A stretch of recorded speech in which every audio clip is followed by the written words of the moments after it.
I know it's kind of a cliche for a mid-20s white guy to make a YouTube video talking about how one of the media products from his childhood is actually better and superior to everything else in every conceivable way. But we all agree that Avatar: The Last Airbender is the best, right? That's not a debate. We all know how the best it is. I don't need to explain it or justify it to you. Right? We all know about the characters and the themes and the world building and the animation and the music and the world design. We all know this, right? Okay? We agree that all of those things are the best about Avatar: The Last Airbender? Cool. With that in mind, there is something that I think doesn't get talked enough about in terms of Avatar: The Last Airbender, and that is a lot of the fundamental structural things that the series does that make it stand out from its contemporaries in a lot of different ways and contribute to the overall quality of the series. So today I wanted to take the time to look at some of those structural elements of the series and see what exactly it is that they did that made the show so easy to watch.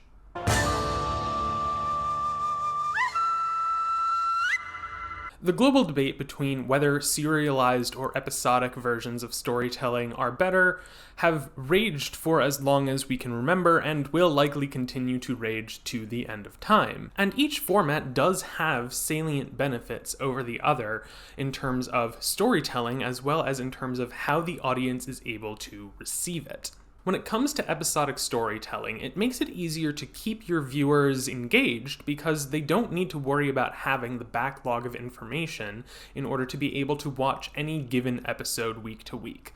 There might be occasional callbacks and references to prior events, but when every single story is more or less self-contained into the 20-minute to 40-minute time block for a TV episode, it makes it easier for people to just tune in and watch an episode. However, this comes with the downside that it's hard to do real long-term storytelling with episodic series, because as much as it is a virtue that viewers don't need to watch every single week in order to understand what's going on, every episode is also written in such a way that viewers don't have to know what happened, and honestly, they're written with the expectation that they don't. So it's hard to build a long-running, cohesive narrative out of singular episodic stories. And when it comes to serialization, that is exactly the benefit of that type of format, because if you know that people will expect a continuous story from beginning to end, then you can write longer-term stories and build up themes and conflicts over the course of seasons or series, and it works because people know, okay, this is directly affected by the information that came before it. But, as you might have guessed, that comes with the consequence that it's really hard to just jump in and watch an episode, and it has the additional issue of the eternal cliffhanger model, which is something that I take great umbrage with in the modern media landscape, where an individual story can't just be a story, it needs to exist as a piece of a larger whole. That's part of what made me lose interest in the Marvel Cinematic Universe, and what's made me lose interest in a lot of really long-running television series, or manga series, or any kind of long-running story. But Avatar: The Last Airbender does the impossible and accentuates the strengths of each of these two formats, while also not really ever having to suffer any of the weaknesses. Because if you really look at the best Avatar: The Last Airbender episodes, you can see that an individual episode follows a basic 3-act structure with a setup, a conflict, and a resolution. Barring specific 2-parters or 4-parters in the case of Sozin's Comet, you have that clear flow from beginning to end of a single episode. And because of the fact that the writers are building towards an ultimate climax, they're able to pepper in little bits of information that increase a returning viewer's ability to comprehend what's happening and enrich their experience of watching it because they understand how we got from point A to point B. So as much as you might be missing context if you were to, example, just watch the 4-part Sozin's Comet finale as a movie, movie, it is fundamentally a satisfying and coherent story unto itself. And I think that if you were to introduce someone to the series through watching the finale as a movie, they probably would really enjoy it and not really have that many questions about how we got up to this point. But if you have invested the time and energy into learning these characters and getting to know them and understanding the mechanics of the politics and the philosophy of the world, then your experience of it is that much more heightened by the fact that you know what all of this has been building to, and you're finally getting to see our heroes accomplish their goals.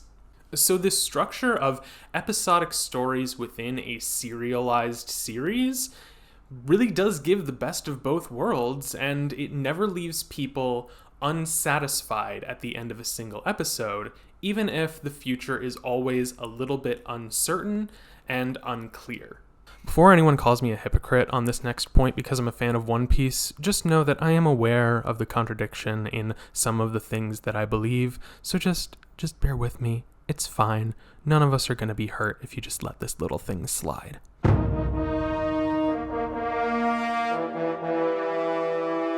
I love a story that has the confidence to go in, say what it has to say, and then end. Another thing that really frustrates me about the modern media landscape is that as long as a show is still popular, it'll keep going past its logical endpoint. And we see this all over the place with a series like Supernatural that had a very clear narrative that it was building towards by the end of season 5, and then it continued to go on for 10 more seasons. So, imagine if, after Aang finally defeated Fire Lord Ozai, suddenly the Poison Benders appeared from underground and they were the new threat, and we had another 3-season arc of them trying to defeat Team Avatar and to take over the world. The show would be significantly worse in hindsight, and we would feel like, so all of that was for nothing? Like we beat the main bad guy just to have a new, stronger enemy show up out of nowhere? That's not fun for anyone. That's not good storytelling.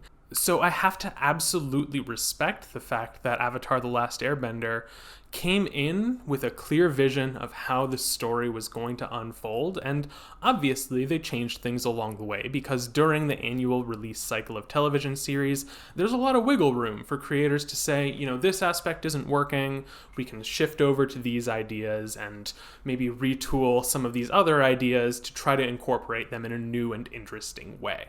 But overall, from episode 1, we were set up with a clear endpoint, that is, Aang will use his avatar powers to end the war. And once he ends the war, the series ends. And it just works. It is a satisfying conclusion that leaves some unanswered questions, but doesn't leave the characters in a real lurch. It doesn't leave you worried that they're never going to be able to have peace and accomplish their goals. Now, don't get me wrong, I understand that in this entertainment media space, when people's jobs are on the line, a lot of the times showrunners are willing to sacrifice quality if it means that people will be employed for longer and be able to bring money home to be able to feed their families. I understand all of that, and art doesn't exist in a vacuum of pure artistic integrity. It has to deal with a lot of real-life annoying problems about money and network executives needing to believe in the project and all this kind of stuff. But when I think about most of my favorite stories, they are very concise. They go in, they say what they need to say, and they end at the logical end point. And again, I know I'm a One Piece fan. Shut up, it's fine.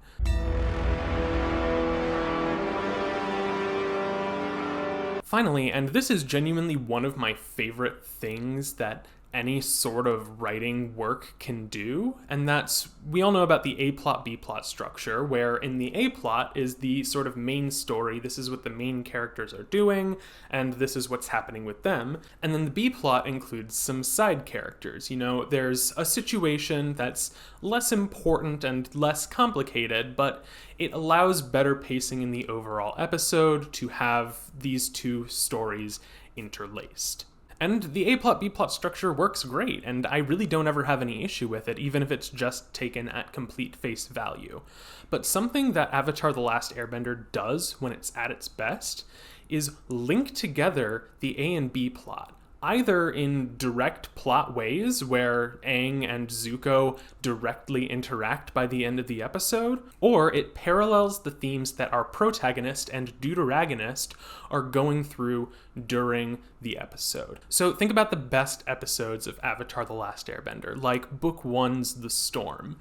In this episode, Aang and Zuko are completely separate from each other, but we take the time to look into their history and understand that as a younger child, they were faced with a world and a responsibility that they didn't like and didn't understand. And through their rebellion against that world and those expectations, they ended up ultimately causing a lot more suffering to themselves and to the world. Or in Book 2's Bitter Work, we have Aang and Zuko trying to learn new bending techniques. Aang is trying to unlock his earthbending potential, and Zuko is trying to learn how to make, but ultimately redirect lightning. And for both of these characters, in order to master this new technique, they need to look outside of their own perspective and understand that when you examine the broader philosophy of the world, you can bring in a lot of good, valuable information and insight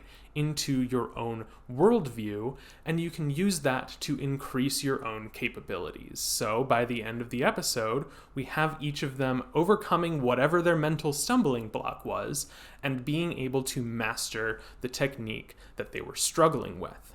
And I don't want to belabor this point too long, but I would be remiss if I didn't mention my personal favorite episode, Book 3's The Avatar and the Fire Lord. And this episode merges the A and B plots so strongly that they are technically literally the same plot in that it is a flashback told from two different perspectives, very Rashomon-esque in that sense. But it goes beyond just the fact that we're watching the same events from two different perspectives, and it links together the past and present storylines because that episode isn't just about the Avatar and the Fire Lord, it's also about the Avatar and the Fire Lord, and how the events from 100 years past directly impact the choices that Aang and Zuko are able to make in the modern day. And I don't know if there's a term for this type of merging of A and B plot. I've personally always referred to it as the oops all A plot effect, but it's one of my favorite things in writing. And anytime a story uses this structure to enhance the themes of each subplot, I just love it so much. And Avatar does this all the time when it's at its best. Now, don't get me wrong, I do love all of that other stuff about the characters and the voice acting and the action and the animation and the world building. All of that is amazing, and all of that is obviously a big part of why so many people love the series so much. But I think when the creators sat down and structured the story, they made a lot of really smart choices that made it really easy for people to be able to understand the points they were trying to get across and to be able to engage with the story however they were able to. So with all that said, what's your favorite part about Avatar The Last Airbender? Because there are so many things to love about it, obviously. And if you think that some of these are actually not particular strengths, go ahead and let me know. I'm happy to open a dialogue to that effect. But with all that said, I want to thank you very much for watching this video, and I hope that I'll see you again soon.